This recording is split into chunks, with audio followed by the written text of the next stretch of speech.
नमस्कार दोस्तों, HSBC ने एक नया एनएफओ जारी किया है, HSBC financial services fund NFO. तो आइए आज इसके बारे में डिटेल में बात कर लेते हैं।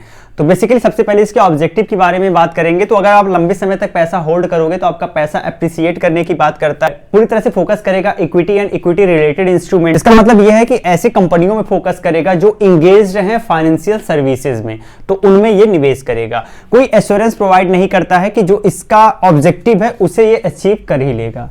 आगे बढ़ते हैं, कुछ फैक्ट देख लेते हैं। तो यहाँ पे अगर आप एसआईपी करना चाहते हो 500 रुपए से कर सकते हो। मिनिमम लमसम 5000 रुपए करना पड़ेगा। एनएवी 10 रुपए के हिसाब से आपको मिलेगी इस इनिशियल लेवल पे। स्टार्ट डेट यहाँ 6 फरवरी कर लीजिए, 6 फरवरी 2025 है। इन डेट 20 फरवरी 2025 है और अलॉटमेंट आपका 27 फरवरी 2025 को किया जाएगा। बेंचमार्क की बात करते हैं, बीएससी फाइनेंशियल सर्विस ट्राई इसका बेंचमार्क है। कोई लॉकिंग पीरियड नहीं है। स्कीम टाइप ओपन इंडेड है और प्लान बाय डिफॉल्ट ग्रोथ आपको मिल जाएगा।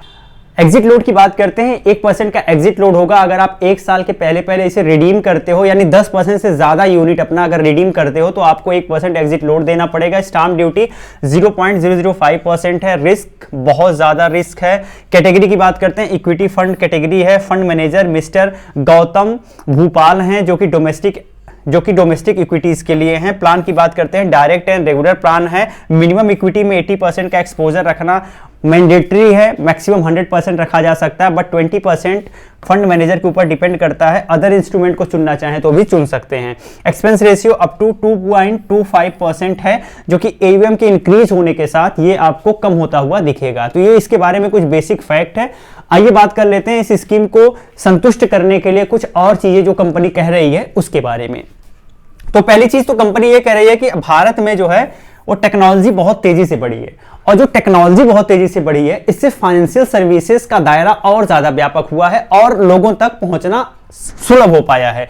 अब इसके कारण जो है ना कन्वीनियंस का फायदा मिला है, यानी आसानी से लोग यूज कर सकते थे। पहले आप देखते थे कि लोगों को अपने पास बहुत सारी मात्रा में कैश होल्ड करना पड़ता था, बट आज के समय में आपको कैश होल्ड करना, इवन मुझे लगता है कि अपने पास पर्स रखना भी बड़ा बर्डन फील होता है, क्योंकि हमें लगता है यार मोबाइल है, आराम से यूपीआई करके काम चला लेंगे। तो चीजें बहुत आसान हो गई हैं, लोगों के लिए बहुत कन्वीनियंट हो गया है चीजों को मैनेज करना। ट्रांसपेरेंसी भी आई है, क्योंकि चीजों को ट्रैक करना बड़ा आसान हो गया है। ठीक है, 1-1 रुपए का ट्रांजेक्शन आप चाहो तो ट्रैक कर सकते हो।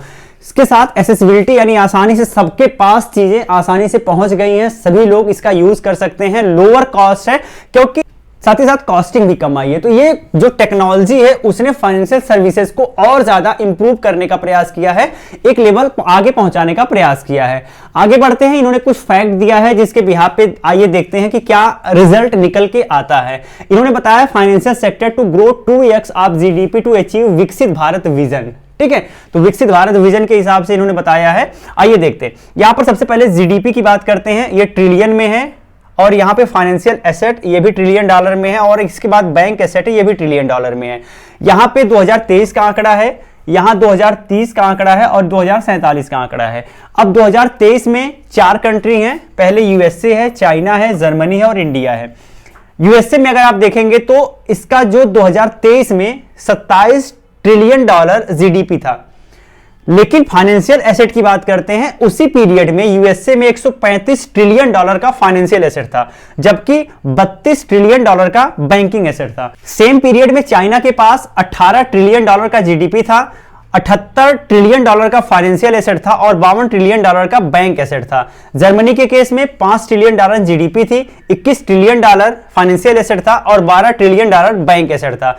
इंडिया के केस में 3.4 ट्रिलियन की जीडीपी, 2023 के केस में 6.4 ट्रिलियन का फाइनेंशियल एसेट, और आप देखेंगे 3.1 ट्रिलियन का बैंक एसेट। तो आप देखेंगे यहां पे जो फाइनेंशियल एसेट है वो बहुत ज्यादा है, जीडीपी के कई गुना है।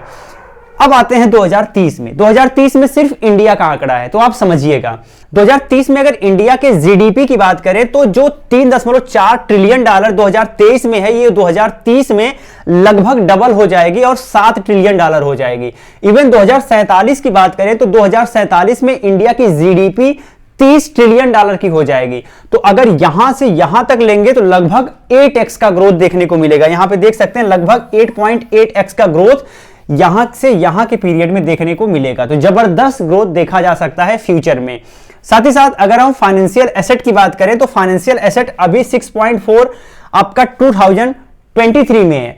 2030 में यह लगभग डबल से ज्यादा होकर 15 ट्रिलियन डॉलर हो जाएगा और 2047 में तो 120 ट्रिलियन डॉलर हो जाएगा। तो फाइनेंशियल एसेट में जो ग्रोथ इंडिया में देखा जा सकता है वो 18.8x यानी 19 गुना ज्यादा ग्रोथ देखा जा सकता है। बहुत पोटेंशियल है। आगे बात करते हैं बैंकिंग एसेट की। तो अभी 2023 के केस में 3.1 है, ये 2030 में प्रोजेक्टेड है 7 पॉइंट और 2047 में प्रोजेक्टेड है 45 ट्रिलियन डॉलर। तो इसमें भी लगभग 14.5x का ग्रोथ देखा जा सकता है। तो ये चीज बताया गया है कि किस तरीके से ये जो सेक्टर है, ये जो स्कीम है, इसके पास काफी अपॉर्चुनिटी है इस ग्रोथ पोटेंशियल को टैकल करने का। अब फाइनेंशियल एसेट कोई बहुत संकुचित चीज नहीं है, ये सारी की सारी चीजें फाइनेंशियल एसेट में आ जाती हैं। आप देखेंगे पूरी लिस्ट दिख रही है, इस लिस्ट को आप ध्यान से देख लीजिएगा। जैसे कि banking, non banking financial institution भी आ जाते हैं, stock broking and allied entities भी आ जाती हैं, एएमसीज भी आती हैं, डिपॉजिटरी भी आती हैं, क्रेडिट रेटिंग एजेंसीज भी आती हैं, क्लियरिंग हाउसेस भी इसी के अंतर्गत आ जाते हैं। इवन फाइनेंशियल टेक्नोलॉजी यानी fintech, exchanges, data platform, investment banking companies, wealth management entities, distribution of financial product जैसे कि म्यूचुअल फंड डिस्ट्रीब्यूटर कोई है वो भी इसी के अंतर्गत आ जाता है। इंश्योरेंस कंपनीज जो हैं, जनरल लाइफ, ये सारी इसी के अंतर्गत आती हैं। Micro finance, housing finance and payment companies, ये सारी की सारी फाइनेंशियल एसेट के अंतर्गत ही आ जाती हैं। अब यहां पर आपको ये चीज ध्यान रखना है कि इसमें किसको निवेश करना चाहिए, किसके लिए ये स्कीम ज्यादा बेटर है। तो अगर आप लंबे समय तक पैसा होल्ड करना चाहते हो, लंबे समय में वेल्थ क्रिएट करना चाहते हो, इसमें आप आ सकते हो। अगर आपको लगता है कि फाइनेंशियल सर्विसेज और इससे अलाइड सेक्टर जो है वो फ्यूचर में जबरदस्त बूम कर सकते हैं, जैसा कि कंपनी ने आपको एक स्लाइड में बताया है, तो आप इसमें निवेश कर सकते हो। साथ ही साथ अगर आपका रिस्क एपेटाइट बहुत ज्यादा है, अगर आपकी रिस्क लेने की क्षमता बहुत ज्यादा है, तो आप इसमें निवेश कर सकते हो। इन्वेस्टमेंट, अगर आप 5 साल या उससे ज्यादा का इन्वेस्टमेंट होराइजन रखते हो तो आप इसमें निवेश कर सकते हो। तो ये कुछ बेसिक चीजें हैं कि आप किसे निवेश करना चाहिए। कुछ रिस्क हैं जो कि इन्वॉल्व होते हैं, जैसे volatility risk, settlement risk, unforeseen circumstances risk, market trading risk, equity oriented risk, sector specific risk, market liquidity risk, security lending risk, default risk, interest risk. ये कुछ बेसिक रिस्क हैं जो सब में इन्वॉल्व होते हैं।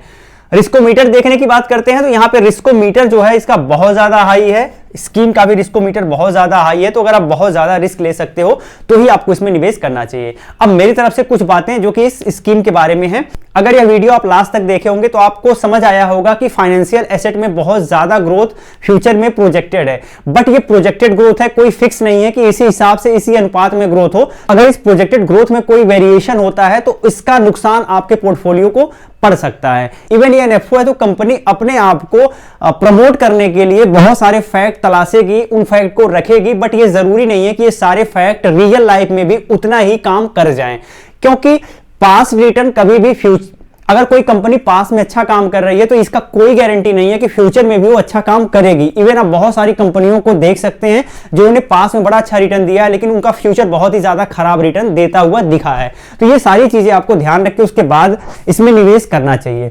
बट अगर आप फिर भी निवेश करना चाहते हैं, अपने फाइनेंशियल एडवाइजर से सलाह जरूर ले लीजिएगा। और हमारे साथ जुड़ के अगर आप निवेश करना चाहते हैं, वीडियो के डिस्क्रिप्शन में मैंने लिंक दे दिया है, वहां से अपनी निवेश जर्नी स्टार्ट कर सकते हैं। आपकी पोर्टफोलियो मेरे नजर में रहे, मुझे कभी भी अगर आपके पोर्टफोलियो के अनुसार अपॉर्चुनिटी दिखती है तो मैं आपको बाई कॉल गाइड कर सकता हूं। जय हिंद।